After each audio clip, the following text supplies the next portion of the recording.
नमस्कार दोस्तों। आप लोगों का बहुत कमेंट आ रहा था कि विज्ञान का पेपर बनाया जाए, तो आज हम लोग विज्ञान का पेपर हल करेंगे। प्री बोर्ड 2024 का है। इसमें बहुविकल्पी प्रश्न है। पहला दिया है कि कौन सा चुंबकीय क्षेत्र का मात्रक नहीं है। तो चुंबकीय क्षेत्र का मात्रक नहीं है तो कौन सा है, इसमें डी हो जाएगा, न्यूटन प्रति एम्पियर स्क्वायर। और दूसरा है कि वेबर किस राशि का मात्रक है। तो वेबर किस राशि का मात्रक है, तो चुंबकीय फ्लक्स आंसर बी हो जाएगा। तीसरा कि एक अश्वशक्ति बराबर होता है। तो एक अश्वशक्ति बराबर 746 वाट होता है। और चौथा है कि बिजली के बल्ब का तंतु बना होता है। तो टंगस्टन का बना होता है। किसका बना होता है, टंगस्टन का आंसर डी हो जाएगा। पांचवा है कि प्रकाश में किस रंग का प्रकीर्णन सबसे कम होता है। तो लाल रंग का कम होता है। और छठा है कि कौन सा चुंबकीय क्षेत्र का मात्रक नहीं है। वही पहला वाला जो क्वेश्चन है, सेम क्वेश्चन दे दिया है, तो इसका भी आंसर डी ही हो जाएगा। और दूसरा है कि एक उत्तल दर्पण की फोकस दूरी 20 सेमी है, उसकी वक्रता त्रिज्या क्या होगी। तो फोकस दूरी 20 सेमी है तो वक्रता त्रिज्या 40 सेंटीमीटर होगी। आंसर सी हो जाएगा। और आठवां है कि एथिल एल्कोहल का आईयूपीएसी नाम क्या है। तो एथेनॉल, इसका आंसर ए हो जाएगा। और नौवां है कि एल्काइन का सूत्र क्या है। तो एल्काइन का सूत्र इसमें दिया ही नहीं, ऑप्शन में गलत ऑप्शन दे दिया है। इसका होता है CnH2n+2। और 10वां कि वो धातु जो कमरे के ताप द्रवावस्था में रहती है। तो मरकरी, इसका आंसर ए हो जाएगा। यार शुद्ध जल का पीएच मान। तो शुद्ध जल का पीएच मान कितना होता है, 7 होता है। आंसर सी हो जाएगा। बोला है कि बेकिंग सोडा बनाने के उपयोग किया जाता है। तो इसका बी हो जाएगा। और 13वां है कि ब्यूटेनोन में क्रियात्मक समूह है। तो कीटोन, ये हो जाएगा। इसका आंसर बी हो जाएगा। और लघु उत्तरीय प्रश्न दोस्तों दे दिया है। 13 के बाद जो इसका 14 वाला होगा वो जीव विज्ञान का यहाँ पे दिया है।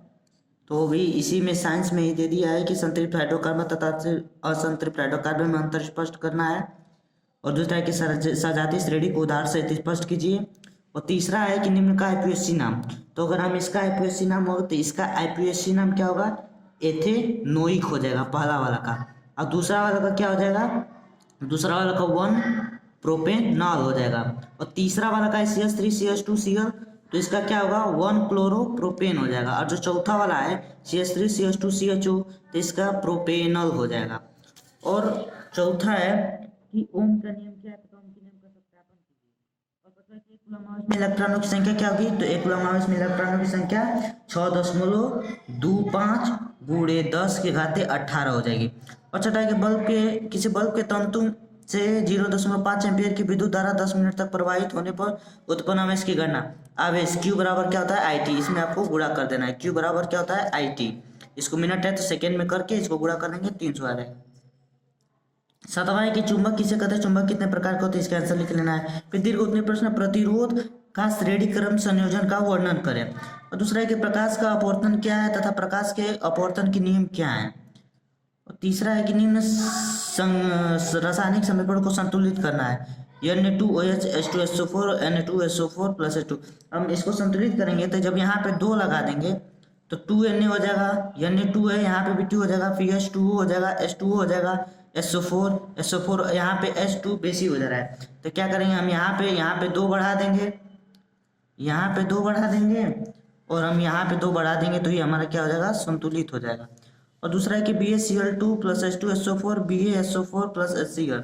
अब इसको संतुलित करना है तो देखेंगे कि Ba कितना है, एक इधर भी एक है, SO4 इधर भी एक, इधर भी एक है, इधर H2Cl2, तो यहाँ पे हम 2 कर देंगे तो H2 हो जाएगा, Cl2 हो जाएगा। और तीसरा कि H2Cl2, तो यहाँ पे 2 कर देंगे तो H2 भी हो जाएगा, Cl2 भी हो जाएगा, ये संतुलित हो गया। फिर चौथा है कि एसिटिक अम्ल के निर्माण की विधि तथा गुण का उपयोगों का वर्णन करना है। फिर जीव विज्ञान आ जाता है।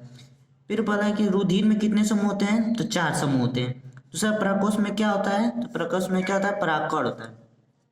फिर तीसरा कि मेंडल के अनुसार मटर के बहुने पौधों का जीन प्रारूप होता है, तो TT, स्मॉल TT। और चौथा है कि मनुष्य के ग्रसनी की लंबाई तो 25.3 सेंटीमीटर। और पांचवा कि अलैंगिक जनन मुकुलन द्वारा होता है, तो ईस्ट, इसका आंसर बी हो जाएगा। और है छठवा कि मेंडल ने अपने अनुवांशिकता के प्रयोग कौन से पौधों पे, तो सबको पता होगा कि मटर के पौधे पे किए थे। और साथ ही मुकुलन पाया जाता है, मुकुलन किसमें पाया जाता है, तो हाइड्रा में। और लघु उत्तरीय प्रश्न है कि अमाशय किसे कहते हैं, उसके 3 प्रमुख कार्य का उल्लेख कीजिए चाहे लिखिए। अठवा कि पुनरुद्भवन का तात्पर्य है, उदाहरण से समझाइए। और नौवा है कि लिंग निर्धारण को समझाइए। ये तो हमेशा पूछता रहता है, कोई सा भी पेपर बोर्ड में भी हो सकता है, तो पूछेगा, आप इसे जरूर बने से पढ़ लीजिए। 10वां है कि मेंडल के आनुवंशिकता के नियमों की विवेचना कीजिए। ये भी पेपर में बहुत पूछता है, इसको भी आप पढ़ लीजिएगा। 11 कि प्रदूषण क्या है। गंगा का प्रदूषण आज भी भीषण समस्या है, इसको रोकने के लिए क्या क्या विधि अपनाई जानी चाहिए। तो ये हमारा साइंस का भी समाप्त हो गया। आप चैनल को सब्सक्राइब कर दीजिएगा और वीडियो को लाइक कर दीजिएगा।